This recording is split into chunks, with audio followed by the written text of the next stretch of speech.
It is mock draft season. The Browns traded Amari Cooper away. We're filming our mock draft during our live show following that trade. My last time wearing my Cooper jersey. But yes, with the Browns back in round one for the first time since 2021, it is time to do a mock draft. So here is the updated NFL draft order following week 6.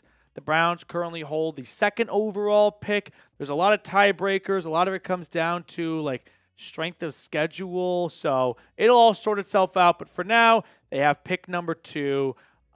Here is what I think here are the current Browns draft picks for 2025.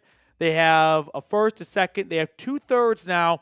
So they're poised to have 4 picks in the top 100.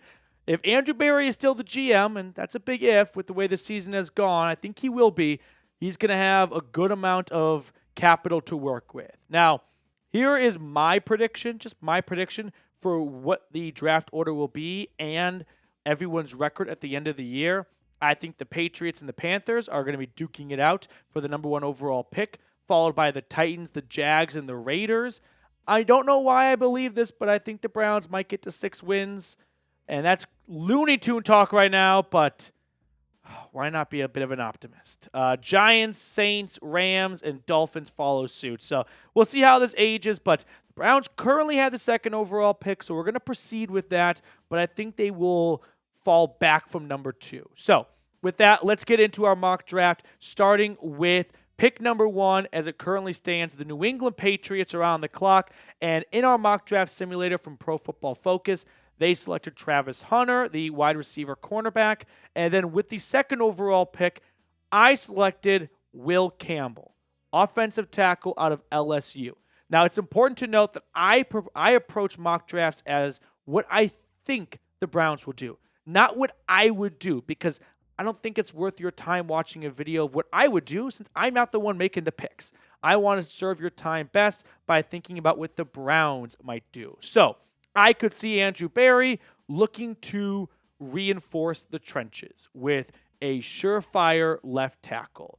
The junior out of Louisiana is a monster of a human being, 6'6", 323 pounds. He is a rare example of a true freshman starting at left tackle in the SEC, where you go up against some of the best pass rushers in college football. So one of the top recruits coming out of Monroe, Louisiana, Campbell has been a surefire thing and as good and as consistent as they come for the Tigers since year number 1. You can look at his stats and career PFF grades. It's early in this year, so I'm not going to read too much into his PFF overall through 7 games so far. But one thing that jumps out to me is he has not allowed a sack since his freshman year. I mean, Jaden Daniels was clean when Will was to his left all of last year, and the same goes for Nussmeier this year. But the Browns need to fix their offensive line. I understand that some of you are hoping that maybe it's a quarterback at pick number 2. I don't think Andrew Berry, and again, I'm trying to think what Berry would do, not what I would do. I think Andrew Berry is going to start by fixing the things around the quarterback that were issues this year. And if it doesn't work out in 2025, it's a lot easier to move on from Deshaun Watson after 4 years than 3 years. And if it doesn't work out with Watson, whoever steps in next year will at least have a franchise left tackle awaiting them, which is much more of much better situation for a rookie to step into than a rookie stepping into its current offensive line makeup. It's also worth noting that the Browns are likely going to gut some of their older veteran players, and a lot of those guys are on the offensive line. From over the cap, here are the cap hits for 2025. I mean, Jack Conklin at $19.4 million is probably not going to stand. Petonio and Teller both making about $15-ish million. Don't see a world where both of those guys are back at that number. I could see Posick coming back. Here's my envision plan for not what I would do, but what I think is likely going to happen. You put Will Campbell at left tackle, you keep Petonio, you keep Posick, you put Zach Zinter starting at right guard, and you move Jed Wills from left tackle to right tackle because he has failed at left tackle, and I know he only played right tackle at Alabama because Tua was a lefty, but maybe give him a shot at right tackle and see if he can turn around his career. Plus, at $11 million, he's on the final year of his contract. It's not a crazy amount of money to hold on to, but it's also not a tiny amount of money where you can just overlook it. So that is what I project the offensive line could look like next year. So grade my first-round draft pick A, B, C, D, or F. If Will Campbell is the selection, the 6'6" left tackle from LSU, who has not a lot of sacks since his freshman year, how would you feel about it? Give me an A, B, C, D, or F. I know that everyone is hoping to get a quarterback, but ultimately, I think quarterback is going to wait another year. Now, before we look at the rest of the mock draft, including round number 2, and we'll see who the Browns took at the beginning of that round, a quick shout out to a brand new sponsor of ours. Guys, we know Cleveland is built different, and so are their fans. And for those fans there's only one way to protect their gutters. That is Leaf Filter. Leaf Filter has been protecting gutters in Northeast Ohio for nearly 20 years. As the official gutter guard of the Cleveland Browns, Leaf Filter has a limited time offer for Browns fans, up to 32% off your entire qualified purchase and 2 free official Browns jerseys at leaffilter.com/report. An investment in Leaf Filter is an investment engineered to protect your whole home. Clogged gutters aren't just a nuisance. They can cause extensive water damage. And do-it-yourself and store-bought solutions may be cheaper up front, but can cost you more in the long run. Every installation comes with a lifetime no-clogs guarantee. So let Leaf Filter's trusted pro handle it. Call today to schedule your free gutter inspection and get a no-obligation free estimate. A Leaf Filter trusted pro will clean out, realign, and seal your gutters before installing Leaf Filter. Schedule your free inspection now, and for a limited time, get up to 32% off your entire qualified purchase and 2 free Browns jerseys at leaffilter.com/report.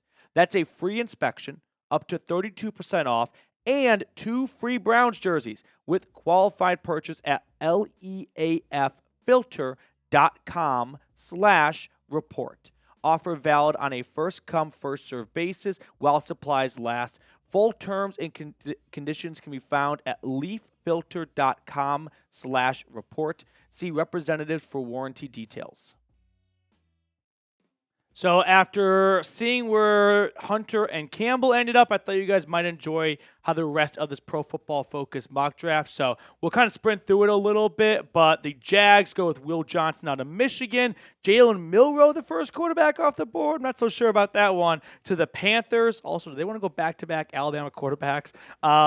The receiver that everyone is chasing from Arizona, McMillan, he goes to the Rams. And then we'll just kind of fast forward through the rest of this mock draft, but thought you guys might enjoy it. Cam Ward going to the Titans. How about Luther Burden from Mizzou, another great receiver, to the Saints. Shedeur Sanders to the Giants. I think Sanders is going to be a bit of a tough nut to crack in the pre-draft process simply because of the Deion effect, and I also believe there is no way Deion will let Shedeur play for the Browns. I just don't see that happening. Moving along here, another potential target for the Browns that ends up in Chicago, Kelvin Banks, the second best tackle in this draft class. Again, it's so early in the draft process that it's really tough to know where people are going to end up accurately, but this at least gives you a rough idea. Emeka Egbuka going to the Chargers to play under Jim Harbaugh. Awkward. Moving along here, how about the Packers adding a Big Ten tight end, Colson Loveland, and we see the Steelers add a linebacker out of Oklahoma. So with that, we can look at the final couple of picks here. I know a lot of you were hoping that maybe the Ole Miss transfer to Ole Miss, Judkins, could go to the Browns. He ends up going to the Vikings at pick 32, and here's how the rest of that first round unfolded. So round 1 in the books.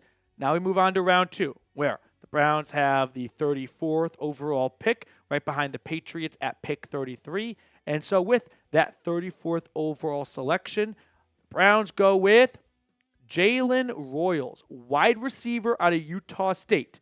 Now, for any of my fellow degenerate gamblers out there, you may have been up late at night watching some Aggies football like myself.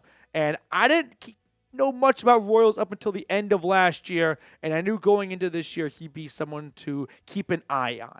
The 6', 205-pound receiver doesn't really have he's not a one-trick pony is what I'm trying to say here, right? He's not just a gadget guy. He's not just a jump ball guy. He runs a pretty good extensive route tree. He's had some great plays where he takes a wide receiver screen to the house. He's also got plays where he's winning jump balls. Now, at 6 foot, he's not going to be a monster receiver in the end zone, but he's had terrific numbers at Utah State.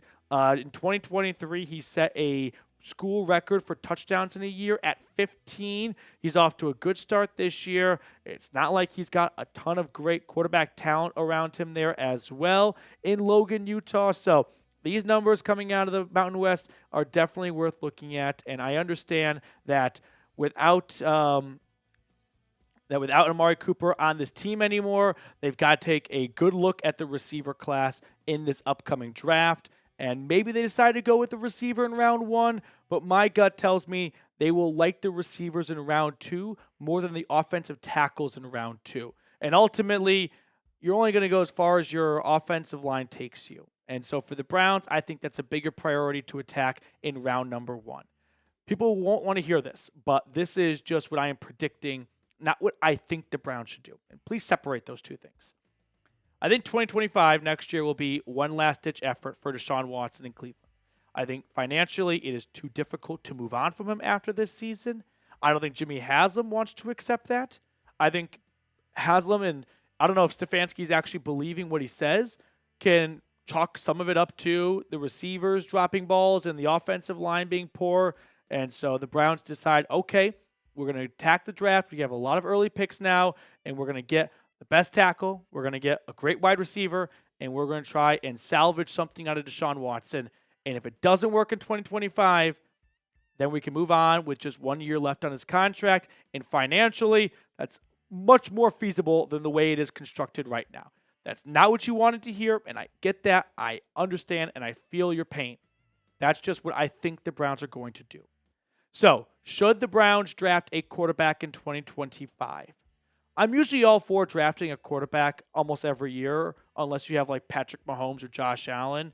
Like we saw with the 49ers, even though you think you got something in Trey Lance, like it can't hurt to throw a dart at the board and see if you get a bullseye in day 3. And I'm definitely open to that as well.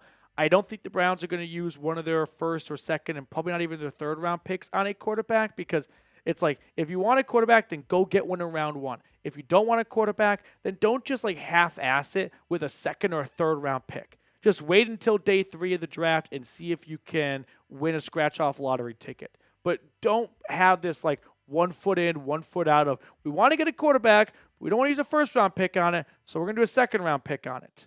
What? No, don't do that. That hardly ever works out. I can think of like 1 or 2 examples, like I guess Russell Wilson, Andy Dalton, Derek Carr. And there's a lot of misses in that era as well. So for me, I would say yes, but I don't think it's going to be in the first 2 days of the draft. That's going to do it for us on today's show. Thank you guys so much for tuning in. If you enjoy our content, go follow us on Instagram, Browns Report IG, posting content over there.